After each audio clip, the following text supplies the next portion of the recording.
Jadi 10 perintah Allah itu tidak pernah diberikan Tuhan untuk menghentikan dosa. Sekali lagi ya, jadi 10 perintah Allah bukan didesain oleh Tuhan tuh. Nih ya, saya kasih nih 10 perintah Allah, tempel di rumah lu, tempel di kamar lu, supaya dosa lu berhenti. Nggak pernah, saudara. 1500 tahun orang Israel di bawah covenant hukum Taurat. 1500 tahun. Ya, apakah dosa mereka berhenti?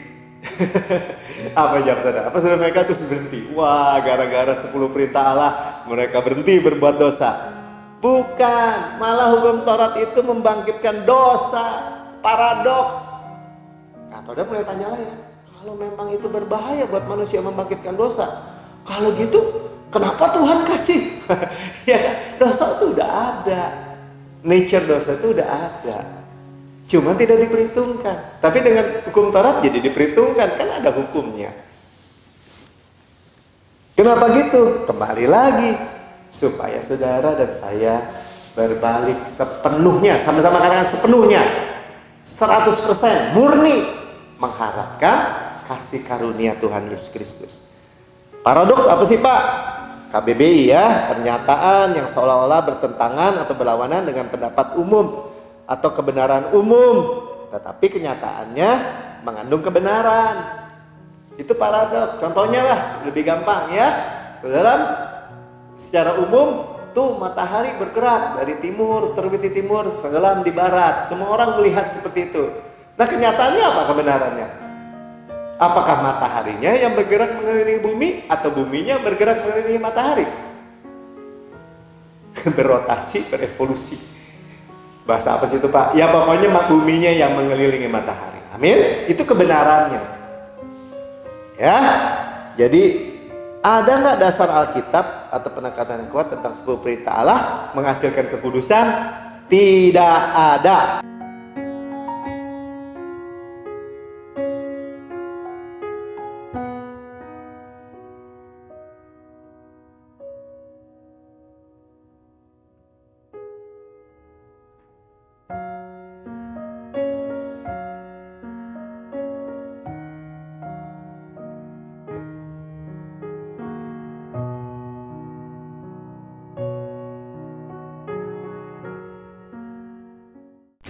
Ya, shalom saudara-saudaraku yang paling dikasihi oleh Tuhan Yesus.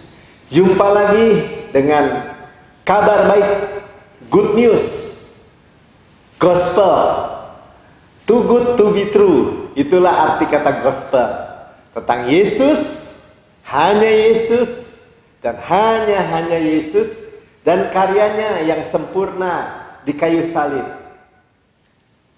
Dalam tayangan sebagaimana Yesus di surga, demikian kita di bumi sekarang ini.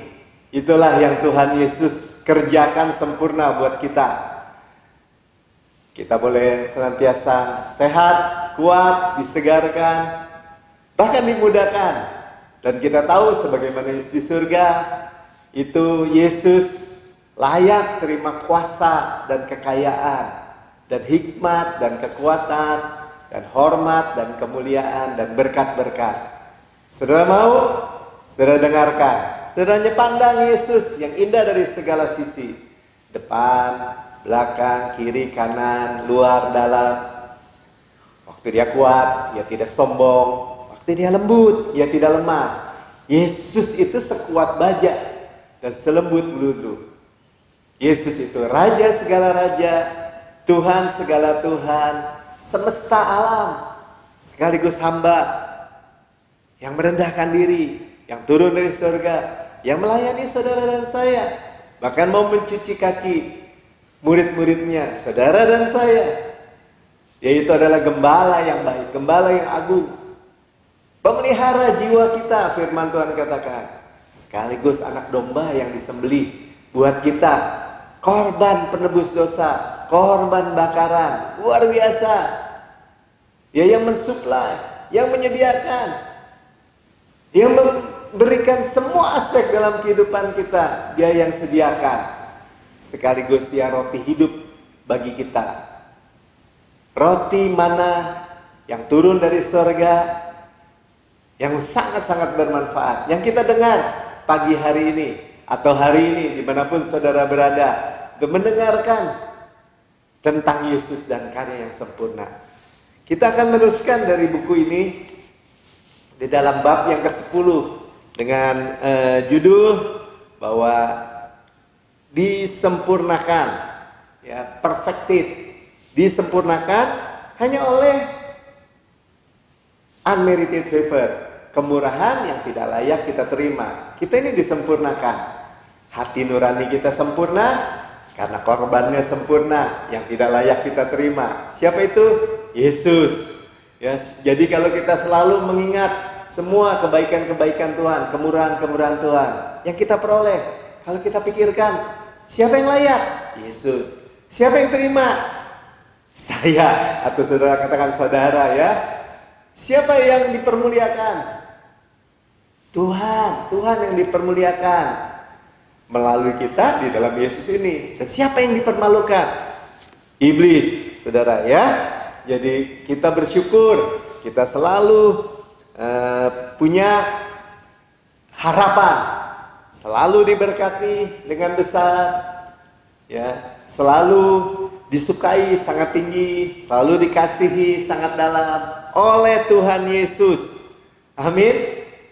Kita berjalan dalam sekarang ini daripada bab-bab yang sangat kritikal. Apa itu Pak Melki? Bab-bab yang sangat kritis yang saudara harus pahami benar-benar. Ya, dari mulai bab yang ke-8 kita sudah lihat hanya ada 2 perjanjian. Maaf, ada perjanjian, 2 perjanjian yang besar, yang utama daripada Alkitab kita, ya. Saudara selalu ingat bahwa Tuhan itu, perjanjian itu didasarkan dengan darah dan disahkan dengan darah. Jadi serius sekali. Sangat serius, ya. Sangat kuat. Dan Tuhan kalau udah berjanji, apalagi seringkali dia pakai kata saya bersumpah untuk menegaskan kepada saudara dan saya manusia. Itu God cannot lie. Tuhan tidak dapat berdusta. Karena itu saudara sangat bisa mengandalkan perjanjian Tuhan ini. Karena hanya ada 2. Perjanjian hukum Taurat atau Sinai sebelum perintah Allah, atau disebut perjanjian hukum Taurat Musa karena diberikan melalui Musa. Itu semua adalah pelayanan kematian.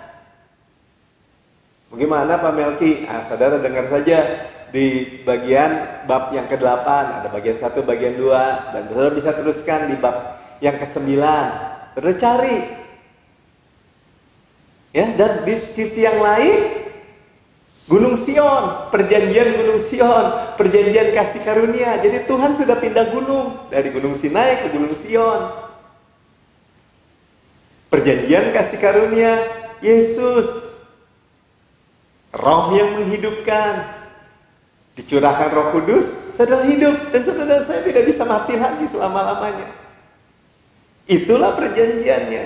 Karena Yesus sudah mati bagi kita, dia sudah mencurahkan darahnya, mempersembahkan tubuhnya sempurna.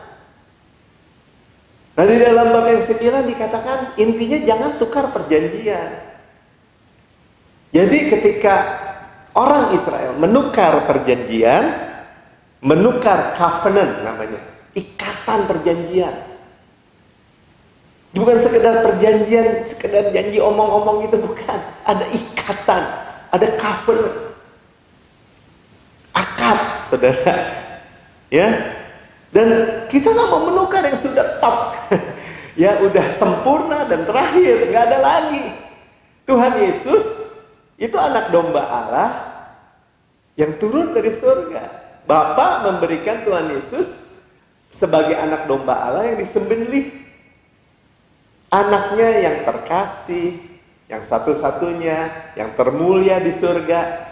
Udah nggak ada yang lebih besar daripada Yesus yang diberikan kepada saudara dan saya untuk darahnya dicurahkan. Itulah perjanjian, korban yang sempurna. Dan diberi judul apa? Kemurahan yang tidak layak kita terima, kasih karunia yang tidak terbatas, superabound. anugerah, kebenaran, atau kebenaran hadiah. Semuanya ada tanda cuma-cuma, sekaligus mentok plafon. Saya sering katakan mutlak, sempurna. Ya. Jadi itu sudah mentok plafon, saudara. Makanya Tuhan berani katakan, dan memang seperti itulah esensinya, bahwa tidak mungkin gagal, selesai, sempurna. Dan Tuhan sering katakan segala-galanya, sekali untuk selama-lamanya, sempurna, pasti. Apa aja Pak? Semua. Bahkan penyakit-penyakit kita dikatakan semua sudah disembuhkan. Tapi kok masih ada Pak? Ya itulah, kita ini stick, melekat sempurna nggak dengan perjanjian ini? Percaya penuh nggak? Karena Tuhan tidak mungkin memaksa. Itu juga sebagai esensinya. Amin. Nah, kita udah 100% di bawah perjanjian kasih karunia Kristus. Tidak akan pernah mau lagi di bawah penghukuman. Katakan sama-sama saya tidak mau menukar perjanjian. Saya sepenuhnya di bawah perjanjian kasih karunia Kristus. Murni, yang radikal. Gak usah takut dengan kata radikal, saudara. Karena kembali kepada akarnya. Amin. Ya. Saya mulai dengan Lukas 16 ayat 16 bagian A. Firman Tuhan katakan gini, hukum Taurat atau perjanjian hukum Taurat atau perjanjian Sinai atau perjanjian Musa ini, ya, dan kitab para nabi berlaku sampai kepada zaman Yohanes. Firman Tuhan yang katakan. Stop, selesai sampai zaman Yohanes. Siapa Yohanes? Nabi perjanjian lama yang terakhir, udah gitu aja. Dan dimulailah dengan perjanjian yang baru, Yesus. Itulah masa transisinya. Yohanes itu Yohanes Pembaptis maksudnya. Itu sepupunya dari Tuhan Yesus sebagai manusia.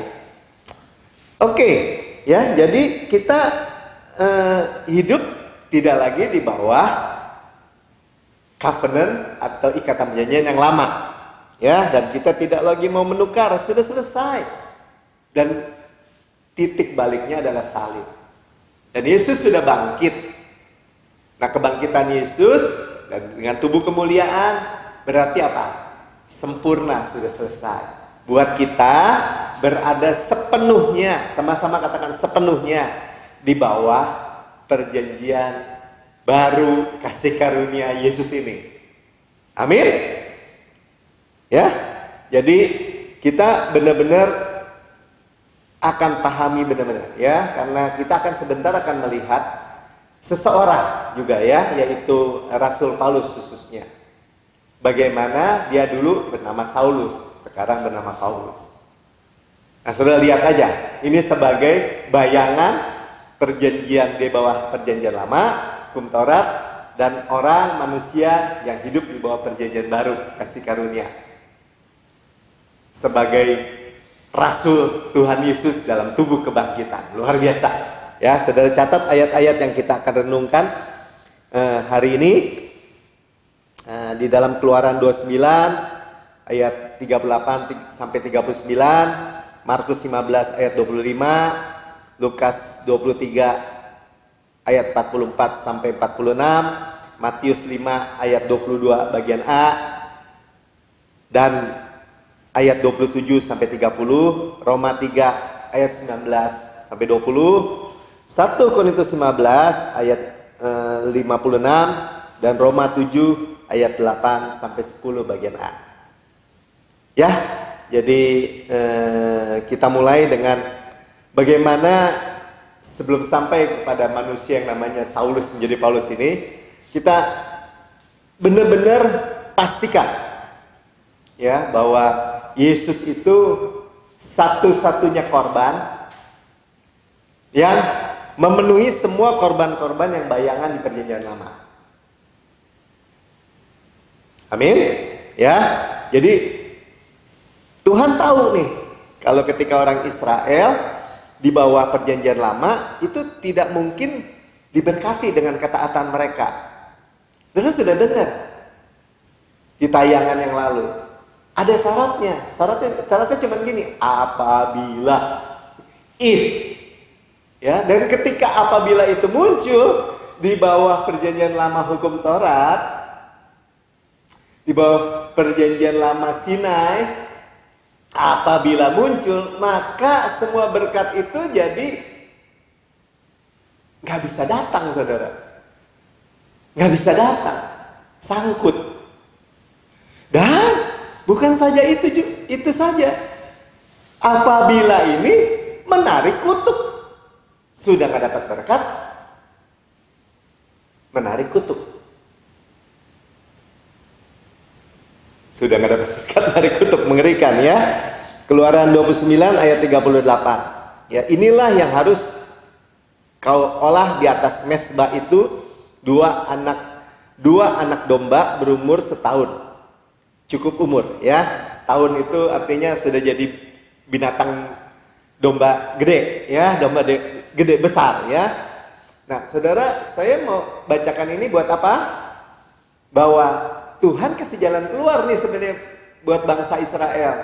Habis mereka kalau nggak hanya hidup di bawah kutuk saja, nggak mungkin dapat berkat, hidup di bawah kutuk. Nah, Tuhan menyediakan jalan keluar.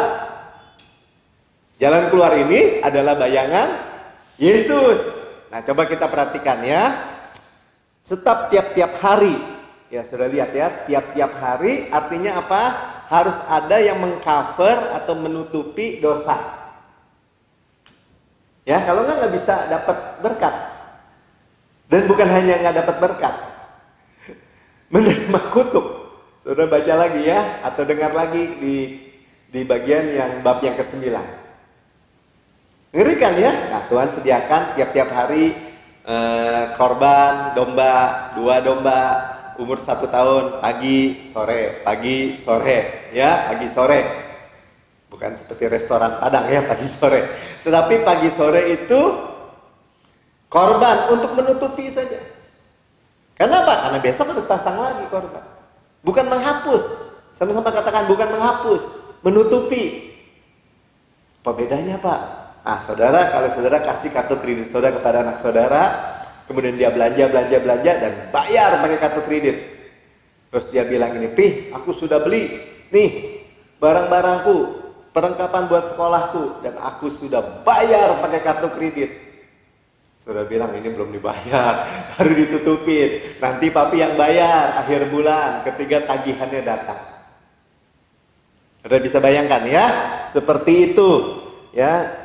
Domba yang satu haruslah kau olah pada waktu pagi, domba yang lain kau olah pada waktu senja atau petang atau sore. Ya, jadi mereka tidak dibinasakan oleh hukum Taurat karena ada korban pagi dan petang. Ya Pak, cukup aja pakai gitu. Nah, saudara, sekarang itu adalah gambaran ya daripada korban Yesus yang disingkapkan.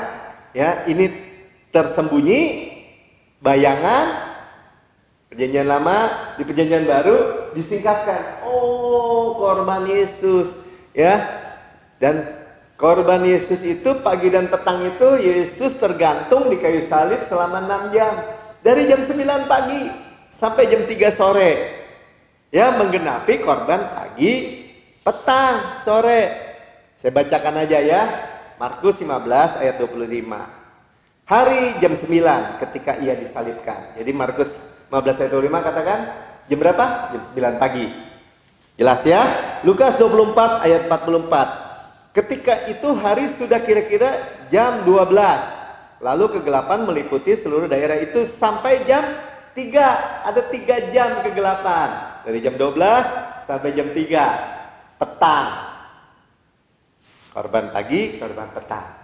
Semua di cover sama Yesus, semua di cover sama Yesus. 45, sebab matahari tidak bersinar. Jadi Yesus itu, saya ingat judulnya ya, Yesus itu lahir itu malam kan, gelap, ada bintang. Tapi ada bintang timur itu yang terang benderang. Malam jadi terang. Tapi ini siang hari terang jadi gelap. Ya, dan tirai bait suci terbelah dua. Lihat ya, ketika kegelapan itu semua, katakan semua,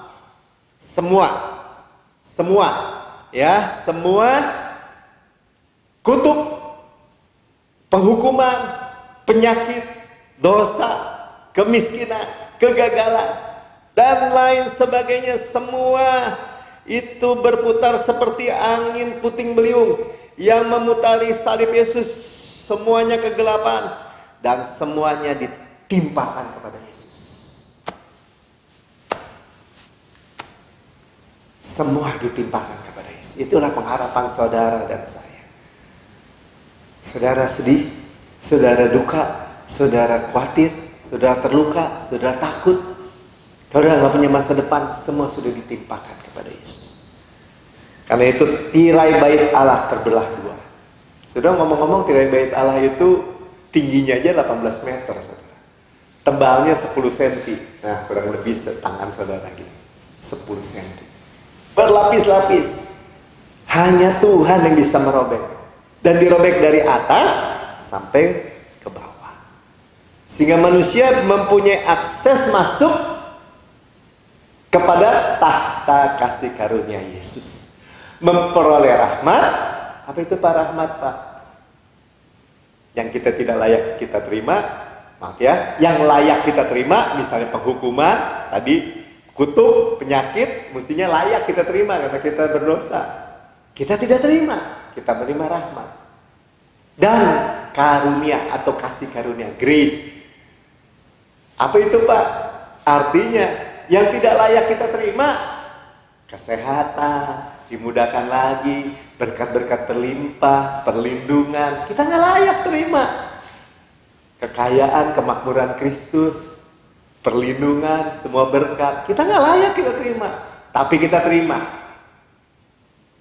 Yang tadi kita layak terima, penghukuman kita tidak terima. Yang sekarang berkat-berkat yang tidak layak kita terima. Bingung nggak? Nggak bingung ya, saudara, luar biasa semua. Dan Yesus berseru, ya, lalu Yesus berseru dengan suara nyaring, ya Bapa, ke dalam tanganmu kuserahkan nyawaku. Dan sudah berkata demikian, ia menyerahkan nyawanya. Amin. Ya, jadi saudara lihat, korban Yesus itu sudah ditimpakan dan dia masih bernafas hidup. Tidak ada yang bisa membunuh Yesus. Allah 100%. Yang menjadi manusia 100%. Tidak ada yang bisa membunuh Yesus. Dia menyerahkan nyawanya. Berarti apa?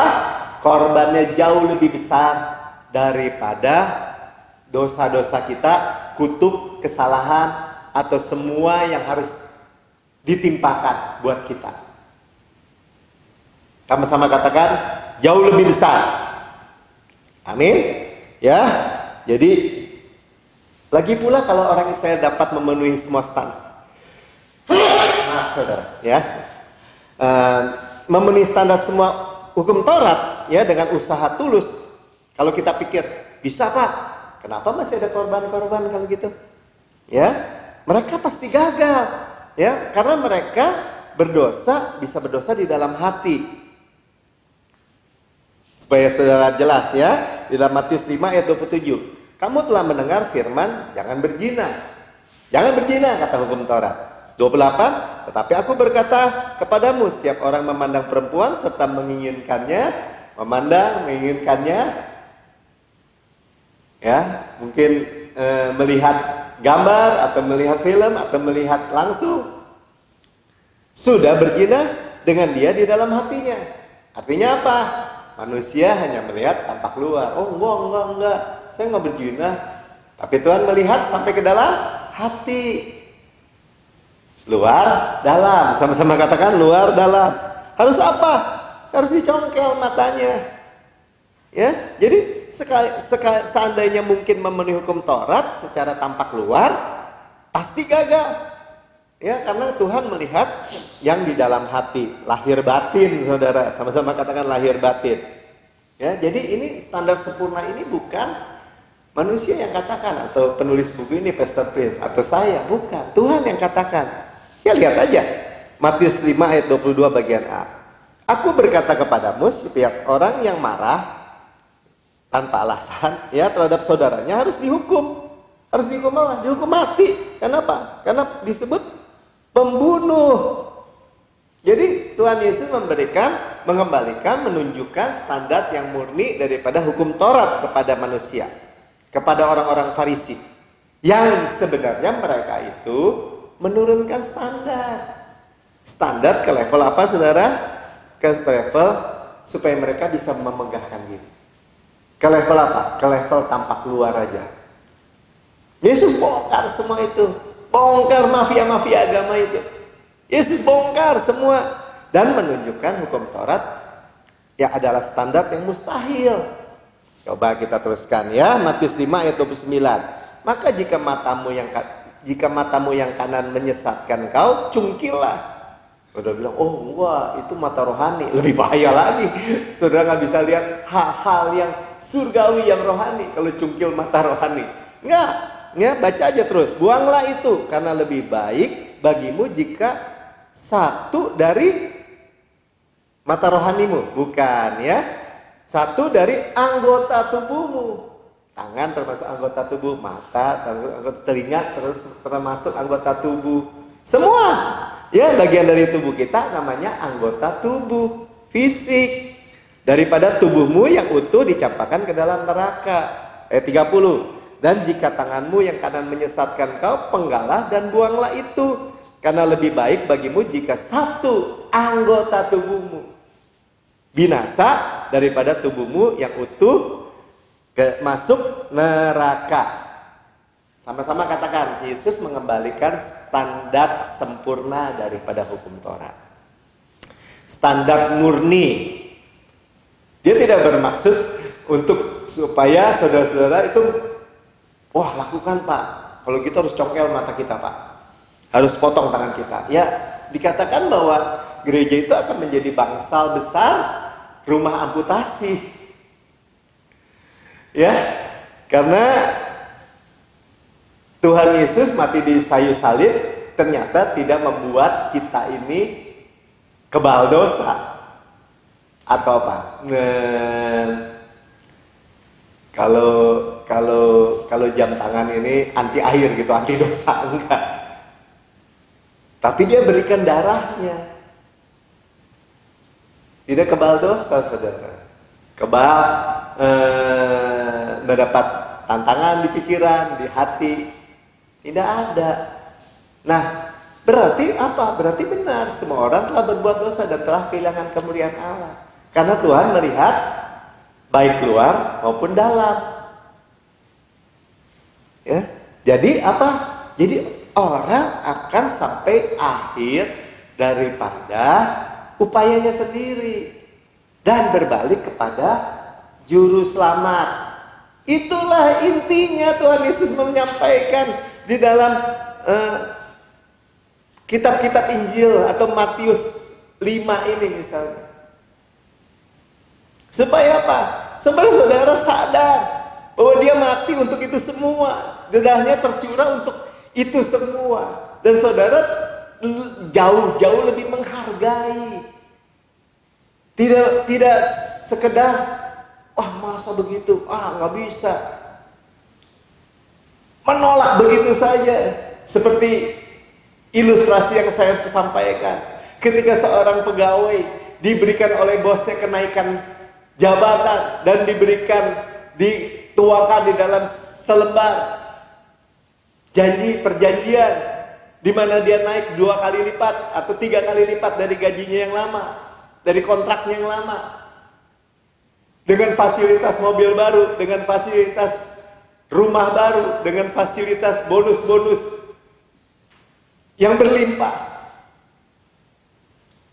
Dan betapa konyolnya ketika pegawai ini dengan memegang kontrak kerja yang baru malah menentang bosnya untuk memberikan gajinya atau haknya menurut kontrak ini dengan kontrak yang lama.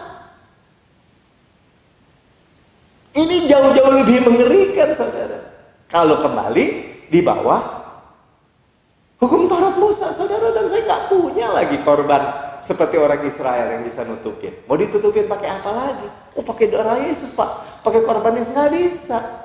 Take it or leave it. Ambil sepenuhnya. Yang cuma-cuma Yesus atau tidak sama sekali kembali.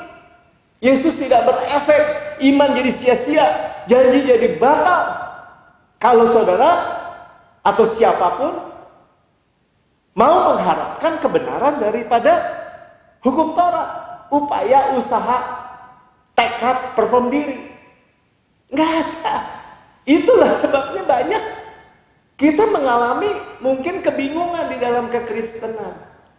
Mengapa janji yang begitu berharga, begitu banyak tentang perlindungan, tentang kesehatan, atau semua janji-janji proteksi yang sempurna, tadi saya katakan Tuhan pakai kata segala, Tuhan pakai kata pasti, berlimpah-limpah. Tuhan memakai kata-kata yang begitu kuat, strong, absolut, mutlak. Oh, faktanya Pak, kenyataannya, buktinya, dan orang mengalami kebingungan. Dan sekarang saudara mengerti kebingungan itu bermulai dari apa? Dari tidak memahami atau kurang pengetahuan tentang ikatan perjanjian, covenant. Saya nggak percaya kalau Tuhan itu seperti manusia yang berdalih-dalih atau maaf ya istilahnya pelintat-pelintut gitu, atau berkata enggak, saya nggak ngomong gitu, enggak, terus Tuhan berdalih-dalih gitu. Saya nggak bilang bahwa saya datang supaya kami boleh hidup damai dengan segala kelimpahan. Saya nggak bilang segala penyakitmu disembuhkan. Saya nggak bilang bahwa kamu pasti selamat. Tuhan nggak seperti itu. God cannot lie. Dia serius dengan perjanjian. Mantap. Perjanjian darah yang didasarkan dengan darah, yang telah disahkan dengan darah. Darah siapa, Pak? Darahnya sendiri. Kurang mantap apa? Makanya ketika Tuhan bilang janji kamu diberkati seperti dengan berkat Abraham, Tuhan sampai bilang ini, aku berjanji, aku bersumpah. Tuhan nggak perlu sumpah, saudara. Tapi dengan dua ketentuan ini udah nggak mungkin Tuhan bisa berdusta. Paham? Ya. Jadi kita harus sadar bahwa kita memiliki ikatan perjanjian yang baru. Dan jangan kembali kepada ikatan perjanjian lama. Caranya, Pak, dengan menukar. Gimana, Pak, menukarnya, Pak? Mengharapkan kebenaran dari hukum Taurat. Apa itu artinya, Pak? Mengharapkan kebenaran dari diri sendiri, upaya diri, usaha diri, tekad diri, perform diri. Tapi kan kita harus begitu, Pak, harus menghadapi dosa. Tidak. Jadi gimana, Pak? Katakan, Tuhan, saya tidak mampu, tapi saya adalah kebenaran Allah dalam Kristus. Engkau mampu, engkau sanggup. Saya hanya beres dan bersandar kepada kemurahan-Mu dan kebaikan-Mu. Masa bisa begitu, Pak? Nggak mungkin. Mau mungkin Tuhan melakukan seperti itu? Itu Tuhan saudara, bukan Tuhan saya. Tuhan saya hidup di dalam saya, memberikan Roh Kudus-Nya, dimeteraikan dalam hidup saya. Saudara dan saya yang percaya adalah ciptaan baru. Yang lama sudah berlalu, yang baru sudah datang. Dan firman-Nya meneguhkan, dosa tidak berkuasa dalam kehidupan orang, siapapun dia, jika tidak di bawah hukum Taurat, tetapi di bawah kasih karunia. Dosa tidak berkuasa di bawah kasih karunia. Oh enggak Pak, ya itu Tuhan saudara. Tuhan saya berkata, sekarang tidak ada lagi penghukuman siapa di dalam Kristus. Kalau tidak ada penghukuman Pak, maka orang akan keluar seenak-enaknya yang bikin dosa. Itu kata saudara. Kata firman Tuhan tidak begitu. Faktanya, kebenarannya, saudara bisa lihat. Hanya kasih karunia adalah harapan. Orang keluar hidup dengan terhormat. Orang keluar hidup dengan berperilaku semakin diubahkan, semakin mulia, terhormat, diberkati, menjadi berkat. Kenapa? Karena janji Tuhan. Berbuah apa Pak?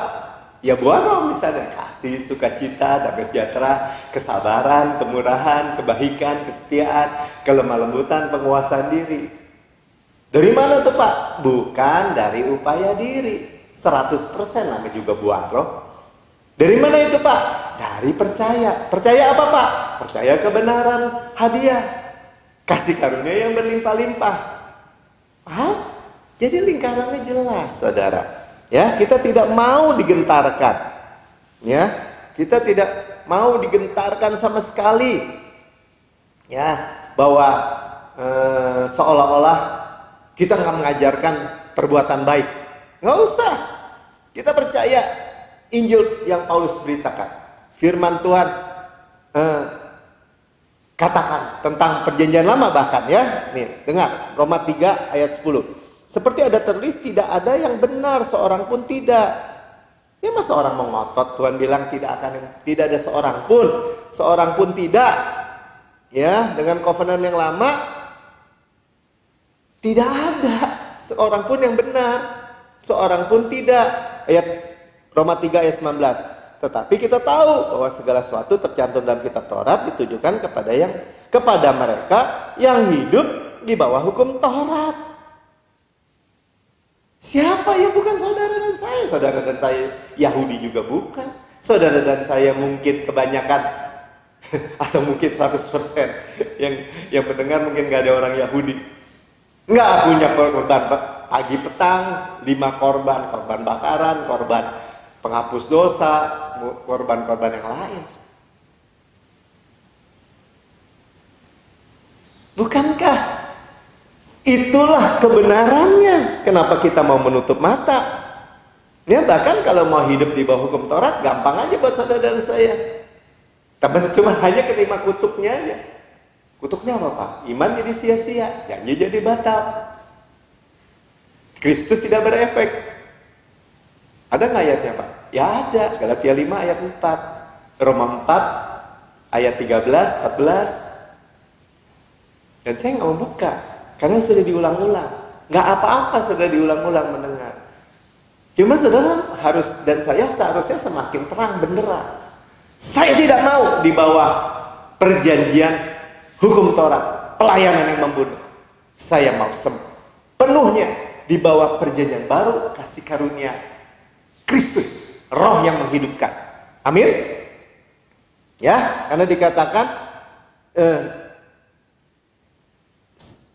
ditujukan kepada mereka yang mau hidup di bawah hukum Taurat, ya, supaya tersumbat setiap mulut dan seluruh dunia jatuh di bawah hukuman Allah. Jadi kalau dikasih tahu jangan tersinggung. Hari-hari ini saya dengar banyak orang tersinggung dikasih tahu ini, marah sama yang memberitahu. Ada firman Tuhan yang katakan supaya tersumbat, yang mau sok-sokan, yang mau membuah, yang mau menyombongkan, ada, kalau orang Jakarta bilang ada gue-guenya gitu, ada bagian gua, ada bagian saya, itu bagian Tuhan, ini bagian saya, itu supaya tersumbat dan seluruh dunia dikatakan jatuh di bawah hukuman Allah, terhukum. Dan saudara, kabar buruknya nggak bagus ya, kabar buruknya. Hukumannya itu hukuman mati. Saudara paham? Saya nggak mau menghakimi siapapun. Itulah mungkin sebabnya, utamanya banyak orang-orang Kristen yang mengalami kematian belum waktunya. Kenapa? Karena nggak percaya. Nggak percaya apa Pak Melki? Nggak percaya Yesus mati muda 30,5 tahun supaya saudara dan saya hidup lama. Dan bukan hanya hidup lama, hidup kenyang, dengan panjang umurku kenyangkan kau. Hanya dan hanya jika kita menerima hidup di bawah kasih karunia Yesus ini. Paham? Amin. Ini kabar baik. Dan begitu mudah. Jadi caranya gimana Pak? Jangan sombong. Seperti orang Israel. Menukar perjanjian. Jangan gegabah. Membuang, ngomong sembarangan. Kayak gimana Pak ngomong sembarangan? Orang Kristen diajarkan segala pikul salib lah, keselamatan belum pasti lah. Emang apa salahnya Pak pikul salib? Orang salib saudara udah dipikul Yesus, saudara masih mau pikul lagi? Salib kan kutub. Emang salahnya apa Pak? Keselamatan bisa hilang? Kan banyak Pak orang-orang murtad nggak percaya Yesus lagi. Saudara, keselamatan saudara nggak bisa hilang. Kalau keselamatan saudara bisa hilang, masa Yesus gagal pegang saudara? Bapak gagal pegang saudara. Roh Kudus dimeteraikan dalam diri saudara dan saya bisa dirobek. Dan yang lebih mengerikan adalah implikasinya ketika orang percaya di dalam Kristus, berkata keselamatannya bisa hilang, dosanya tidak dihapus, masa lalu, masa kini, masa depan, selama-lamanya, continue, sekali untuk selama-lamanya. Semuanya itu ditolak. Dan arti keselamatan itu soteria, bukan keselamatan nanti di surga. Ya betul, tetap selamat sih. Cuman kan mengalami kerugian tubuh Kristus. Iblis bilang, nah di dalam keselamatan ada kesehatan ya. Jadi kalau kamu bilang bisa hilang, kesehatan kamu saya hilangkan. Ada perlindungan, ada berkat di dalam salvation itu, ada keutuhan. Keutuhan keluarga, keharmonisan suami istri, hubungan orang tua dengan anak, dengan semua. Dicuri, iblis. Kok bisa dicuri Pak? Kok Tuhan Yesus nggak jagain? Tuhan Yesus gentleman. Ketika orang menepis, menolak, menukar perjanjian, sama aja itu. Ya dia mundur. Kan beda perjanjian, gimana? Kenapa nggak ditahan? Nah inilah ditahan, dikasih tahu. Jadi jangan tersinggung. Ya, seperti orang Farisi tersinggung. Ayat 20, sebab tidak seorang pun dapat dibenarkan di hadapan Allah oleh karena melakukan hukum Taurat. Oh saya nggak lakukan hukum Taurat Pak. Ya saudara mengharapkan kebenaran diri dari hukum Taurat. Saudara mengharapkan kebenaran diri dari hukum Taurat, itu sudah mau melakukan hukum Taurat. Gimana? Karena justru oleh hukum Taurat orang mengenal dosa. Jadi jelas tujuan hukum Taurat supaya saudara dan saya mengenal dosa. Oh dosa ya. Oh kalau parkir di depan ada letter S dicoret, itu pelanggaran ya. Kalau nggak ada letter S dicoretnya pelanggaran nggak? Enggak. Tapi karena ada larangannya, hukumnya, maka ada pelanggarannya yang melanggar. Tapi saya nggak melanggar. Saudara pasti dikatakan tadi, pasti melanggar. Dan kabar buruknya lagi untuk orang yang di bawah hukum Taurat ya, salah satu salah semua. Jadi bukannya sembarangan, jangan tersinggung kalau dibilang jangan gegabah, membuat, sombong, sok-sokan, bahkan mencela atau menghata-ngatai orang yang memberitakan kabar baik. Itu yang menyedihkan, saudara. Ya, jadi jelas hukum Taurat dirancang untuk menelanjangi dosa. Oh, seluruh dunia nggak ada yang lolos semua dari saringan hukum Taurat, nggak ada yang lolos. Saya ingat dulu ya, kalau saya insinyur jalan, kalau bangun jalan kan ada ada kerikil, ada batu gitu ya, makin lama makin kecil sampai yang debu yang paling di atas. Itu ada saringannya, saudara. Ya, saringan terus sampai yang paling kecil. Ya, atau dalam membentuk adonan itu buat bikin overlay jalan, aspal. Dan nggak ada yang lolos. Ya, semua akan kena karena dikatakan bahwa justru oleh hukum Taurat orang mengenal dosa. Sama-sama katakan, justru oleh hukum Taurat orang mengenal dosa. Ya udah dong, saudara udah tahu bahwa saudara orang berdosa. Sekarang saudara sudah berbalik kepada juru selamat. Ya udah, juru selamat aja yang namanya Yesus, yang adalah pribadi kasih karunia, yang adalah pribadi kemurahan yang tidak layak kita terima, yang semuanya gratis, yang semuanya mentok plafon, absolut mutlak. Udah gak layak, dikasihnya mewah lagi Pak, kan gak masuk akal. Ya itulah dinamakan amazing grace. Itulah kebenarannya. Jadi itulah saudara terima. Terimanya harus bersyarat Pak, gak ada. Terimalah dengan cuma-cuma, itu syaratnya. Masa gak boleh Pak ada saya-sayanya? Kalau sudah ada saya-sayanya, kembali lagi mengharapkan hukum Taurat. Kok pakai syarat Pak? Ya bukan syarat, kan saudara sendiri yang mau. Ya, jadi jangan tersinggung. Biarin deh, ada orang gitu. Biarin deh, gue mau dibawa hukum Taurat, marah, ya malah menghasut. Sesat tuh yang ngajarin itu tuh khotbah sesat tuh. Hyper grace. Padahal itu solusi buat saudara dan saya yang begitu sederhana. Solusi buat semua orang.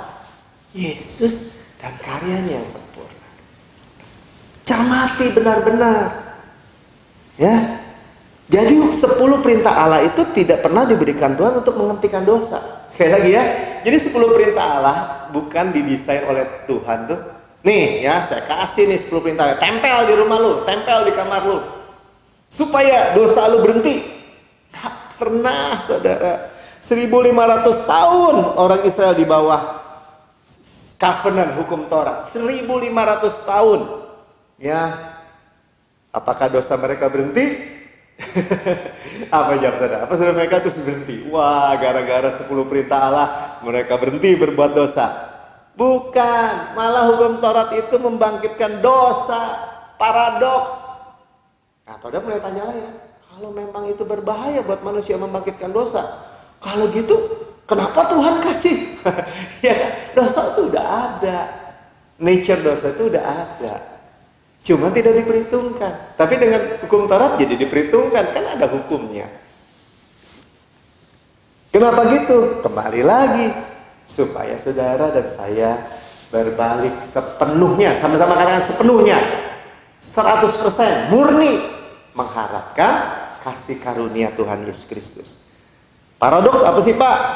KBBI ya, pernyataan yang seolah-olah bertentangan atau berlawanan dengan pendapat umum atau kebenaran umum, tetapi kenyataannya mengandung kebenaran. Itu paradoks. Contohnya lah, lebih gampang ya. Saudara, secara umum tuh matahari bergerak dari timur, terbit di timur, tenggelam di barat. Semua orang melihat seperti itu. Nah, kenyataannya apa kebenarannya? Apakah mataharinya yang bergerak mengelilingi bumi atau buminya bergerak mengelilingi matahari? Berotasi, berevolusi. Bahasa apa sih itu Pak? Ya pokoknya buminya yang mengelilingi matahari. Amin. Itu kebenarannya. Ya. Jadi ada nggak dasar Alkitab atau penekanan yang kuat tentang 10 perintah Allah menghasilkan kekudusan? Tidak ada. Ya, yang ada Rasul Paulus menegaskan bahwa 1 Korintus 15 ayat 56. Nah, ini kita masuk benar-benar ya. Bagaimana tadi di awal saya katakan seorang Rasul Paulus yang dulunya adalah Saulus, teroris keji, teroris kejam, teroris garang, dia tulis sendiri kalau ini ya. Farisinya Farisi. Jadi kalau dari Farisi dia juara kelasnya, topnya. Muridnya Gamaliel. Dan dia berkata begini. 1 Korintus 15 ayat 56. Sengat maut adalah dosa. Ialah dosa. Dan kuasa dosa ialah hukum Taurat. Sekali lagi ya. sengat maut adalah dosa. Jadi dosa itu adalah sengat daripada maut. Jadi kalau maut itu suatu pribadi, ada sengatnya, namanya dosa. Orang berdosa ya mati, gitu aja gampangnya. Tetapi si dosa ini, ya, kuasa daripada dosa ini, itu hukum Taurat ternyata, bukan kasih karunia. Sekali lagi ya, jadi bukan kasih karunia nih kuasa dari dosa. Terbalik nggak dengan tembok-tembok atau benteng-benteng kontroversi yang dibangun oleh iblis di dalam pikiran orang Kristen secara umum? Wah, kalau dikasih karunia aja, orang akan keluar berbuat dosa, Pak Melki. Firman Tuhan bilang apa? Kuasa dosa bukan hukum Taurat. Kuasa dosa adalah, kuasa dosa bukan kasih karunia. Kuasa dosa adalah hukum Taurat. Saudara mau ikut yang mana? Mau ikut kontroversi, tembok-tembok kontroversi yang dibangun oleh iblis, yang berabad-abad, yang sudah menjadi tradisi mungkin. Tembok-tembok yang tebal, yang banyak di dalam pikiran orang percaya, atau bicara firman Tuhan yang sederhana. Ya kita terusin aja kalau saudara masih belum yakin, ya. Jadi ekstrim sebaliknya ini. Baca baik-baik, hukum Taurat tidak menstop dosa, malah hukum Taurat membangkitkan dosa. Ya. Jadi kalau ada KKR, kebangkitan dosa, beritakan aja hukum Taurat bisa-bisa. Wah, itu kata Pak Melki sesat tuh. Kita baca aja ayatnya, ya. Dosa dan keinginan jahat. Ini paradoks nih saudara. Sama-sama katakan paradoks. Bukan matahari yang mengelilingi bumi, bumi yang mengelilingi matahari. Roma 7 ayat 8. Tetapi dalam perintah itu, hukum Taurat, refer kepada hukum Taurat, dosa mendapat kesempatan untuk membangkitkan di dalam diriku, men-stir up. Jadi kalau ada gelas isi air bersih, ada endapannya, kopi misalnya atau endapan lumpur, saudara stir up, saudara aduk, itu mumbul naik ke atas dan menjadi butek. Apa sih butek, Pak? Menjadi kotor semua. Ya, jadi dikatakan hukum Taurat lah justru membangkitkan, men-stir up, ya, di dalam diriku rupa-rupa keinginan, bahkan bahasa Inggrisnya kata lust, keinginan jahat. Sebab tanpa hukum Taurat dosa mati. Firman Tuhan katakan, tanpa hukum Taurat dosa nggak punya power, mati. Tapi kontroversi iblis bilang apa? Yang membangkitkan dosa di dalam diri kita itu kasih karunia. Terbalik nggak? Ini dua ekstrem yang berbeda loh. Tuntutan atau supply. Hukum Taurat itu tuntutan, kasih karunia itu supply. Ayolah, putuskan baik-baik hari ini. Dan hiduplah dengan implikasinya. Silahkan saudara mau tetap ngotot atau tersinggung di bawah, mau hidup tetap di bawah percampuran. Enggak Pak, saya percaya kasih karunia. Tapi, udahlah, tapi saudara itu membuat saudara itu kembali ke bawah hukum Taurat. Itulah tetapi saudara. Jadi nggak boleh kata tetapi, iya, mutlak, absolut Kristus itu nggak pakai tapi-tapi. Pasti, yakin. 100% selama-lamanya utuh, super bound. Tidak mungkin. Gak mungkin apa Pak? Tidak mungkin berdusta. 9. Dahulu kata Paulus, aku hidup tanpa hukum Taurat. Dulu waktu dia Saulus, maaf, sebelum dia sekolah mungkin ya, dia pernah hidup tanpa hukum Taurat. Dia nggak tahu tuh hukum Taurat. Kemudian dia masuk sekolah pinter terus, sekolah teologi ya, dibawa murid sampai murid pinter terus sampai Gamaliel. Akan tetapi sesudah datang perintah itu, ya, sesudah perintah itu masuk di dalam hidupnya, ya, dikatakan ini dosa mulai hidup. Bingung nggak? Paradoks kan? Kan dia bilang sebenarnya dia mau hukum perintah ini justru membuat dia hidup di dalam kekudusan kan, kesalehan. Tetapi dia bilang dosa mulai hidup. Sebaliknya aku mati. Udah dosa hidup, berkat nggak dapat, kutuk datang. Berkat nggak dapat, kutuk datang. Berkat nggak dapat, kutuk datang. Itulah implikasi di bawah hukum Taurat. Ikatan perjanjian Sinai, ikatan perjanjian 10 perintah Allah, ikatan perjanjian Musa, sama semua itu.